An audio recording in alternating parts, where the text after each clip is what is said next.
So we're at the course conclusion of creating an e-commerce site from scratch using PHP and Bootstrap framework.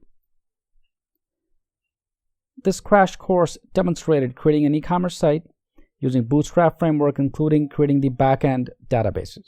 We also created different products and configured the entire site functionality for a fully functional e-commerce site. We created tables within our database, we inserted categories, we did some branding, we did the CSS, and so on.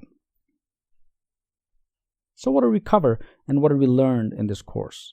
We began with downloading the essential softwares that are required for this course, which is the XAMPP server, which is your personal web server, and then the Atom editor for the code.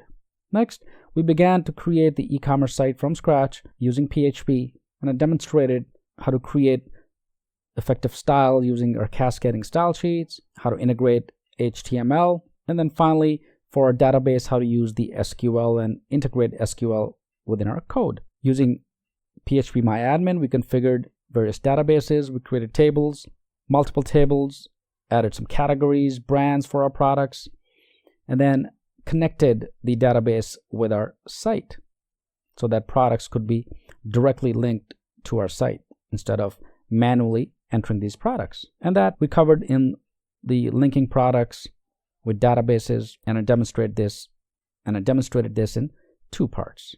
So the whole objective for this course was to give you a rundown from start to finish using code how to establish a functional e-commerce site. The hands-on tutorials within this course are helpful. You can always reflect back to any one of the lessons and take a look at how things were done. And to all my students, I'll always keep telling them that practice, practice, and practice. The more you do it, the easier it'll become for you. So with this, I'd like to thank you for taking this course, and I look forward to seeing you in my next course.